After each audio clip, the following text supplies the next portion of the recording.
అందరికీ హాయ్ అండి. Homely things Rohini channel చూసేవారందరికీ, చూడబోయే వారందరికీ నా శుభ నమస్కారములు. మీరు ఈ వీడియో చూసి మీరు కూడా చేయాలనుకుంటారు. నేను కొత్త ఐటమ్ అంటే పాత వాళ్ళందరికీ గుర్తు అన్నట్టు. ఇవి బోకరాలు అని అంటారు అన్నట్టు. బోకరాల పచ్చడి, బోకరాల ఊరగాయ చూపిస్తాను నేను. బోకరాలు అంటే ఇలా ఉంటాయండి.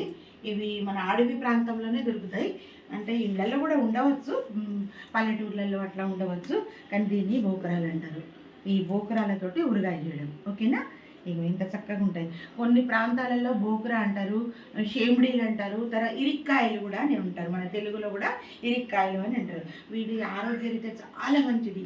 అంటే అంటే పాతకాలం నుండి కూడా ఇవన్నీ తిని చేసి బీపీలు, షుగర్లు, హార్ట్లు అన్నీ వాళ్ళకంతా ఏం తెలిసేది కాదు ఇవన్నీ తిని. ఇప్పుడు ఈ మట్టుకు ఈ మధ్యలోనే ఇవన్నీ కొత్తవి మనకు పాతయ్య కానీ కొత్త ఇవి తింటే ఇట్లా అవుతుంది, ఇలా ఇవి తింటే ఇవి ఈ ఆరోగ్యం మంచిగా ఉంటుందని చెప్తున్నారు. అందులో ఇదొక పదార్థం, ఇదొకటి అన్నట్టు. బోకరాలు ఇవి ఏమంటారు అంటే, బోకరాలు అంటే ఇది ఇరిక్కాయల ఊరగాయ, ఓకేనా? దీనికి కావలసిన పదార్థాలు నేను చూపిస్తాను. నేను 1 కిలో బోకరాలు తీసుకున్నానండి. 1 కిలోకు 1/2 కేజీ ఇలా మామిడికాయ ముక్కలు చేసిన అన్నట్టు. ఇలా మామిడికాయ ముక్కలు చేసినాను. ఇవ్వండి, ఇది మామిడికాయ ముక్కలు ఇట్లా సన్నగా తరుక్కున్నాను.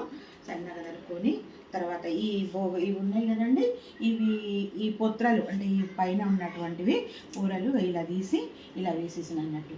ఇది మాత్రం తీయాలి కంపల్సరీ. ఇది తీస్తేనే దీంట్లో రసం అంటే పోయి చక్కగా మంచిగా పుల్లగా కాయలు అవుతాయి అన్నట్టు. ఇలా తింటున్నట్టు ఈ బోకరాలు, తర్వాత మామిడికాయ ముక్కలు కలిపి చేసినటువంటి ఊరగాయ.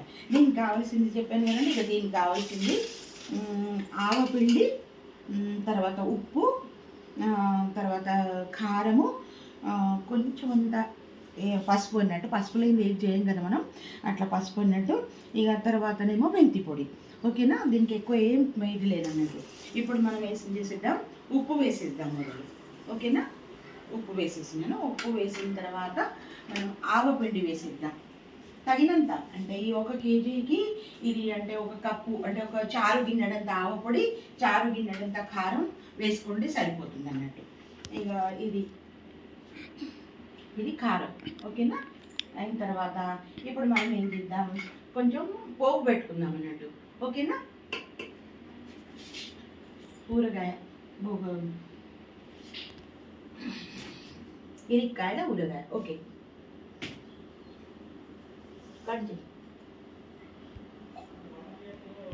మనం పోపు పెట్టుకుందాం అన్నట్టు. వేడిగా అయిపోయింది. మనము కొన్ని ఆవాలు వేసేసుకున్నాం,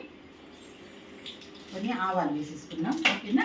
ఆవాలు వేసుకున్న తర్వాత కొంచెం అంతా జీలకర్ర కూడా వేస్తే బాగుంటుంది అన్నట్టు. జీలకర్ర పోపు చిరుపకల రాగానే మనం ఆపేస్తాం, స్టవ్ ఆపేస్తున్నాం, ఓకేనా?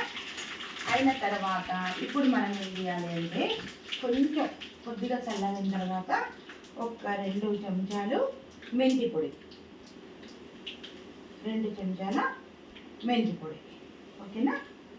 అయిన తర్వాత కొంచెం ఇందులో పసుపు వేసేసుకునేస్తున్నాం. ఇప్పుడు మనం ఏం చేద్దామంటే ఇందులో పోపు వేసిద్దాం. ఇంకా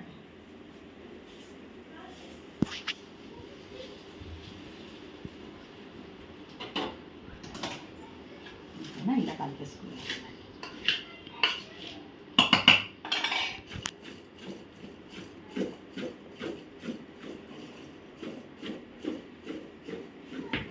ఇలా కలిపేసుకోవాలి. ఇలా కలిపేసుకున్న తర్వాత చక్కగా మంచిగా 2 రోజులు అయిన తర్వాత మక్కుతుంది. ఇక తింటే ఎంత బాగుంటుందో. ఈ పచ్చిగానే మా పిల్లలైతే పచ్చివే తింటారు. ఇట్లా ఉప్పు కారం వేసినటువంటి మొత్తం తినేస్తారు అన్నట్టు. ఆరోగ్యరీత్యా చాలా మంచిదని చెప్పేసరికి వాళ్ళు ఇంకా శ్రద్ధతో తింటారు అన్నట్టు, ఓకేనా? నా ఛానల్ని లైక్ చేయండి, షేర్ చేయండి, సబ్స్క్రైబ్ చేయండి. Thank you. కదండి ఊరగా ఇది 3 రోజులకు మక్కి మంచిగా రసం ఊట అనేది వెళ్తుంది అన్నట్టు. చాలా బాగుంటుంది. మీరు కూడా మార్కెట్లో దొరికితే మట్టుకు ఇటువంటివి మాత్రము తప్పనిసరిగా ఇరిక్కాయలు కొని చక్కగా ఊరగాయ చేసి పిల్లలకు కూడా అలవాటు చేయండి. ఆరోగ్యరీత్యా చాలా బాగుంటుంది. మీరు చేసి తిని చూడండి, ఓకేనా? నా ఛానల్ని లైక్ చేయండి, సబ్స్క్రైబ్ చేయండి, షేర్ చేయండి. Thank you.